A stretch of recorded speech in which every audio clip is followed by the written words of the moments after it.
Bismillahirrahmanirrahim. Halo semuanya. Assalamualaikum warahmatullahi wabarakatuh. Welcome back to my channel di Analisa Technical Smart Money Concept. Oke, hari ini hari Sabtu tanggal 3 Mei 2025 kita akan kembali share analisa di XAU USD atau di gold ya. Oke, mulai dari time frame weekly ya, karena udah close weekly. Nah, di time frame weekly minggu kemarin itu close candle menjadi candle bearish ya, terlihat adanya bearish movement ini. Dari minggu sebelumnya ada rejection doji ya, ada rejection ekor panjang. Ini menjadi satu sinyal bahwasanya harga akan berbalik arah atau menjadi rejection atau tolakan ya. Pertama, kemudian ini dikonfirmasi dengan candle di minggu kemarin itu juga bearish, maka bisa kita lihat peluang bahwasanya untuk harga ke depan emas ini akan mengalami koreksi yang saya pikir akan cukup lumayan dalam ya. Ya kan, tapi untuk weekly kita hanya melihat sebuah tanda awal. Untuk selanjutnya kita akan lihat di time frame yang lebih kecil. Oke, di time frame weekly-nya seperti itu, masih bearish walaupun belum berhasil break dari candle bullish di 2 minggu sebelumnya, tapi dia untuk minggu kemarin itu berada close di bawah dari low weekly di sebelumnya. Oke. Untuk daily-nya, nah untuk daily di hari Jumat kemarin itu close-nya candlenya doji ya, jadi masih ada tarik menarik antara buyer dan seller, ini cukup sama-sama seimbang.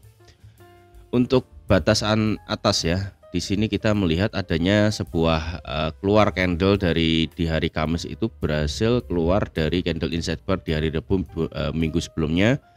Ini close body candle yang jelas. Kemudian hari Jumat kemarin itu masih di dalam range area di hari Kamis, di bearish candlenya hari Kamis ini, tapi yang di hari Jumat ini masih dalam range area. Untuk batasan previous daily high berada di 3288.160. Kemudian untuk previous daily low itu di 3201.955. Ini tertahan di area base ya. Ini ada area base, order block H4 ya. Nah, di sini daily juga sebenarnya juga menjadi rally base rally. Nah, di sini kita akan mencari reaksi. Kemarin sudah ada reaksi sih ya. Oke, untuk daily-nya seperti itu, ada kemungkinan kuat turunnya, koreksi ada 3 inside down, ini artinya perintah daily-nya akan lanjut turun. Seperti itu ya. Kemudian di 4 jam. Di 4 jam sekarang areanya masih di dalam area diskon ya. Di sini menjadi area yang saya pikir sebenarnya buy zone-nya masih valid ya, masih bisa dibilang belum jebol, artinya masih menahan harga mungkin untuk waktu-waktu ke depan. Dan kita cek nanti ada di fundamental, ada news high impact di FOMC ya, minggu depan tuh hari Kamis dini hari ada meeting FOMC, artinya di sini akan menentukan apakah rate atau tingkat suku bunga ini akan dipertahankan atau justru akan kena potong. Kalau untuk tingkat suku bunga ini ternyata ada kemungkinan dipotong lebih cepat, maka untuk gold ini akan menguat kembali kan. Tapi kalau misalkan ternyata gambaran untuk tingkat suku bunga ini masih dipertahankan oleh the Fed, maka masih ada kemungkinan di struktur di H4 ini akan ditembus ke bawah. Nah, itu yang mungkin akan kita perhatikan ya. Yang jelas secara pergerakan saat ini bisa dibilang masih wait and see ya. Terlihat dari tadi di candle daily-nya juga ada candle doji. Artinya doji ini masih menunggu, artinya masih belum, para investor, para trader ini melihat kemungkinannya ini seperti apa. Walaupun semalam sudah ada rilis news high impact NFP ya, non farm payroll, yang sebenarnya ternyata prediksinya tidak sesuai ya, forecastnya tidak sesuai. Artinya actualnya malah lebih tinggi daripada forecast walaupun masih di bawah dari previous angkanya. Nah, untuk 4 jam masih ditahan oleh area demand area ini. Sebenarnya ini juga masih ada kemungkinan untuk naik ya, at least sampai area di sini kan masih semua ada sebuah liquidity. Tapi mungkin ya harga ini kan kemarin masih tertahan di area yang tadinya menjadi area support dan ditembus itu menjadi flip zone atau menjadi area resisten yang cukup kuat. Ini terlihat ketika harga naik ini mental kembali cukup dalam. Kemarin itu bergeraknya itu ketika habis menjelang dan habis NFP itu sekitar 443, sebenarnya juga cukup lumayan lah ya. Nah, untuk di H4 nya seperti itu. Kita coba cek di H1. Nah, di H1 saya melihat perspektif yang sedikit berbeda ya dengan H4 ya. Karena di sini saya melihat adanya sebuah pattern, ada pattern falling wedge ya. Yang mana apabila falling wedge ini di break, maka kuat harga ini akan menuju area order block di H1 karena di H1 strukturnya sudah ada inducement. Di sini ada pullback. Yang pertama di sini ada area yang menahan harga, area demand ini ya bisa dibilang sebenarnya resistance become support ya.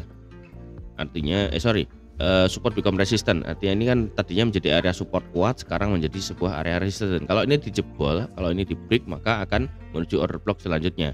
Dan ini juga menjadi area OTE-nya di H1 karena H1 masih bearish ya. Bisa aja. Tapi ya ini kita lihat kalau memang minggu depan NFP-nya FOMC-nya ternyata good untuk indeks dolar ya, artinya masih tingkat suku bunganya masih dipertahankan. Maka untuk gold ini akan ada kemungkinan akan melanjutkan struktur bearish di H1-nya. Gitu ya, teman-teman. Ini di sini di H4 ada reaksi tapi ya masih area kecepit ini. Kalau misalkan ini ada order block. Ini juga order block, last order block di buy zone-nya di H4. Itu ya yang akan menahan harga maybe ya. Untuk gambaran saya ke depan, untuk minggu depan peluang untuk konsolidasi ini cukup besar. Jadi nanti menunggu break atas atau justru akan melanjutkan penurunannya cukup dalam. Itu ya. Jadi untuk minggu depan kita akan cari buy atau sell tetap di area terbatas ini aja. Oke. Seperti itu. Untuk M15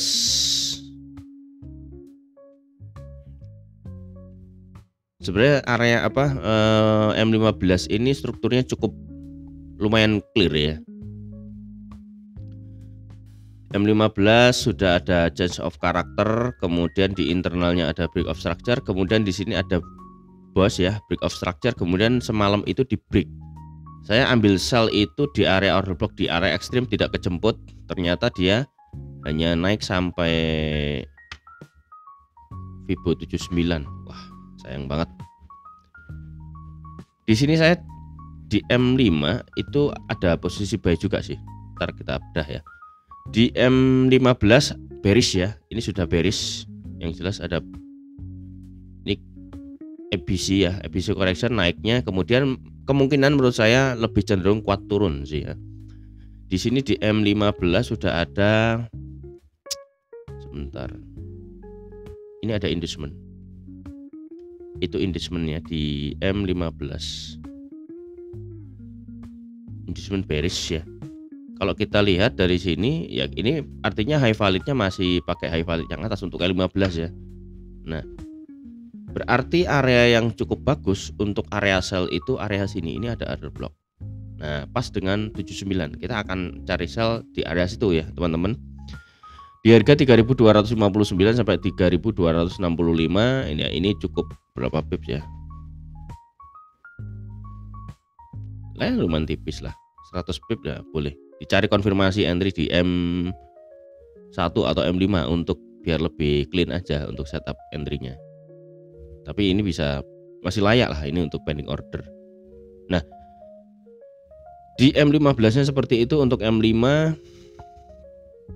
di M5 ya. Di M5 ini struktur eksternalnya sudah change of character. Ini terlihat ya adanya change of character. Setelah ada break of structure, kemudian ada boss, kemudian di break. Nah, di sini sebenarnya ada entry di inducement persis.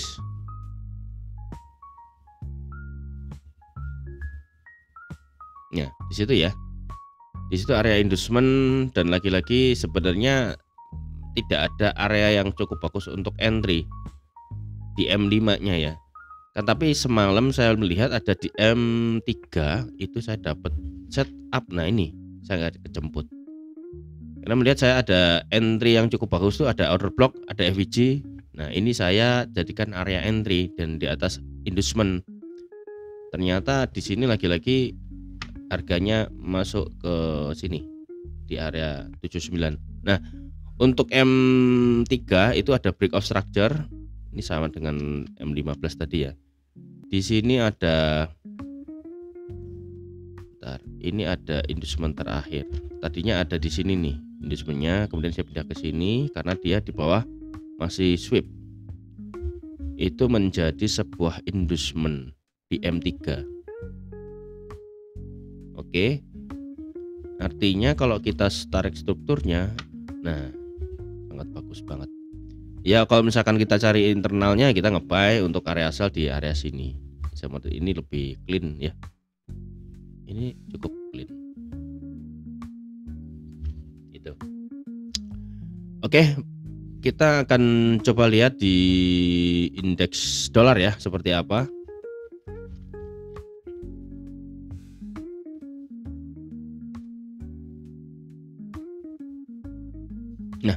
Indeks dolar sendiri kemarin itu masih tertahan di area neckline ya.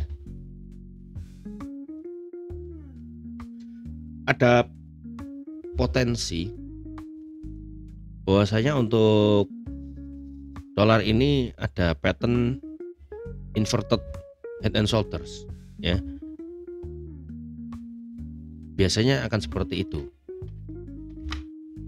Kalau ini berhasil di break,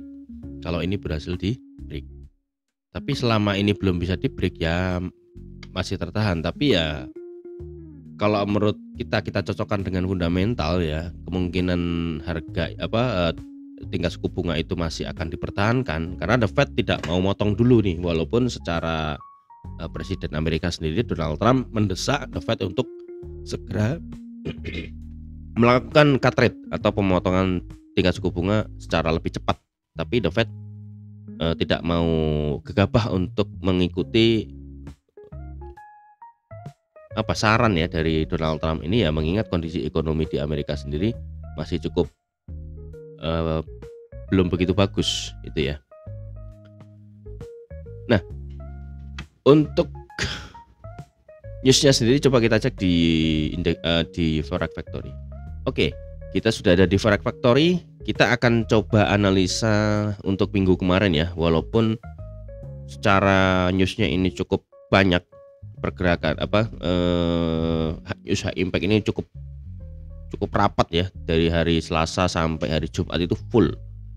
Tapi sebenarnya efeknya ini tidak bisa mengalahkan dari efek ketika adanya isu fundamental di luar ini, contohnya geopolitik, kemudian geoekonomi, termasuk perang dagang dengan Amerika Cina, kemudian statement dari Donald Trump terkait dengan rencana pencopotan Jerome Powell sebagai kepalanya The Fed, dan akhirnya dia ralat kembali menjadi tidak jadi. Dia bilang, oh saya nggak akan mengotak-ngatik posisi Jerome Powell. Itu menyebabkan kondisi ekonomi itu tidak menentu. Itu malah lebih efeknya malah justru luar biasa. Saya melihat Donald Trump ini cukup memberikan efek yang buruk sebenarnya ya, buruk. Ekonomi dunia menjadi tidak pasti, tidak jelas, dan tingkat ketegangan global secara ekonomi itu menjadi saling balas membalas terkait dengan kebijakan tarif impor lah dan segala macam, itu menjadi tidak kondusif. Bahkan sekelas NFP pun hanya bergerak seperti itu. Jadi masih ya nggak 400 pips itu sangat kecil dibandingkan dari ribuan pip ketika ada isu-isu tentang perang tarif dan segala macam. Itu masih tidak ada apa-apanya. Nah, untuk next week ya, coba kita cek untuk next week. Untuk next week di hari Senin jam tanggal 5. Nah, ini nanti kita analisa dari untuk kebijakan weekly mulai dari hari Senin tanggal 5 Mei sampai hari Jumat tanggal 9 Mei ya. Di hari Senin ini jam 9 malam ada ISM Service PMI. Di sini menunjukkan previousnya 50,8, forecastnya 50,2 ya. Manakala actualnya ini ternyata sama atau bahkan lebih kecil, maka ini menjadi tekanan bearish untuk indeks dolar. Kemudian di hari Selasanya, Rabu nggak ada news. Nah, di hari Kamis dini hari jam 1 dini hari itu ada Federal Fund Rate. Ini mengumumkan tingkat suku bunga. Jadi keputusan The Fed ini di FOMC ini apakah mempertahankan tingkat suku bunga atau memotong tingkat suku bunga. Tapi ini forecastnya dan previousnya sama ya. Jadi previous 4,5%, forecastnya 4,5%. Jadi para investor, para trader semua melihat adanya peluang bahwasanya untuk rate atau tingkat suku bunga di The Fed ini ya, di Amerika ini dia masih mencoba untuk mempertahankan. Jadi tidak ada pemotongan lebih cepat. Artinya ini kita melihat bahwasanya ada ya good ya untuk indeks dolar, maka dia akan mengalami kenaikan. Kalau ini terjadi ya bisa saja untuk gold ini menjadi lebih dalam untuk penurunannya. Jadi ya apa yang kita analiskan untuk minggu kemarin itu bahwasanya 3.500 itu menjadi all time high yang awet, ini akan menjadi lebih terkonfirmasi di minggu ini. Jadi mungkin untuk ke depan akan ada bearish yang cukup dalam. Saya pikir seperti itu. Apalagi kalau di H4-nya itu tadi strukturnya berubah menjadi bearish. Nah, itu peluang untuk lebih terkoreksi cukup dalam itu lebih terbuka sangat lebar ya. Jadi buat teman-teman kemarin yang mungkin investasi emas di pucuk ya, misalkan beli emas fisik di harga $3.500 ya, siap-siap menahan portonya agak merah ya, karena ke FOMO ya pastinya ya. Ya itulah kalau kita kondisi psikologis itu terpengaruhi oleh fear atau FOMO ya. Jadi itu tidak menjadi keputusan yang objektif, malah akan menjadi penyesalan di kemudian hari. Oke, mungkin itu aja ya analisa kita di hari ini, di minggu ke depan. Mudah-mudahan apa yang kita analisakan ini menjadi sebuah kenyataan, dan saya doakan teman-teman mendapatkan profit yang maksimal. Oke. Dan buat teman-teman yang ingin join di VIP, silahkan klik linknya di deskripsi ya. Untuk mentorship, klik linknya di deskripsi. Untuk channel Telegram gratisnya juga sudah saya taruh linknya di deskripsi. Oke, saya ingatkan kembali buat teman-teman yang ingin belajar, sekali lagi yang ingin belajar secara mandiri, itu silahkan join di video langganan. Itu sudah ada 3 level ya. Di situ masing-masing level itu mempunyai manfaat ya. Yang level pertama itu kawan trader. Di situ teman-teman bisa mengakses video langganan berisi semua materi-materi smart money concept dari basic sampai advance, dan bisa connect ke Discord ya. Connect ke Discord, jadi kita di situ nanti kita ada sebuah lebih intensif ya. Misalkan teman-teman ingin berbagi outlook, ingin kita sharing, atau misalkan sudah membaca atau melihat video ingin mencocokkan dengan outlooknya ya, kita akan sama-sama saling koreksi ya di situ.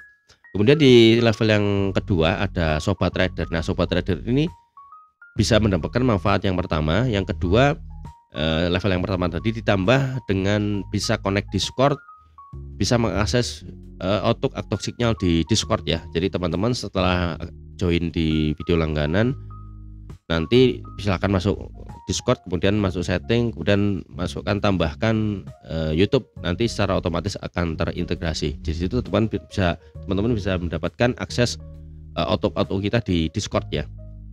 Nah, samping itu kita juga nanti di situ bisa live ya. Kita live tiap minggu. Ditambah untuk yang di level ketiga ada mentor trader, itu mendapatkan manfaat level pertama dan kedua, ditambah untuk mendapatkan mentor ya, di mentorship di 1 minggu sekali minimal di weekend. Oke. Oke, mungkin itu aja ya. Terima kasih banyak sudah menonton video ini sampai selesai, dan akhir kata see you in the next video. Assalamualaikum warahmatullahi wabarakatuh. Ciao.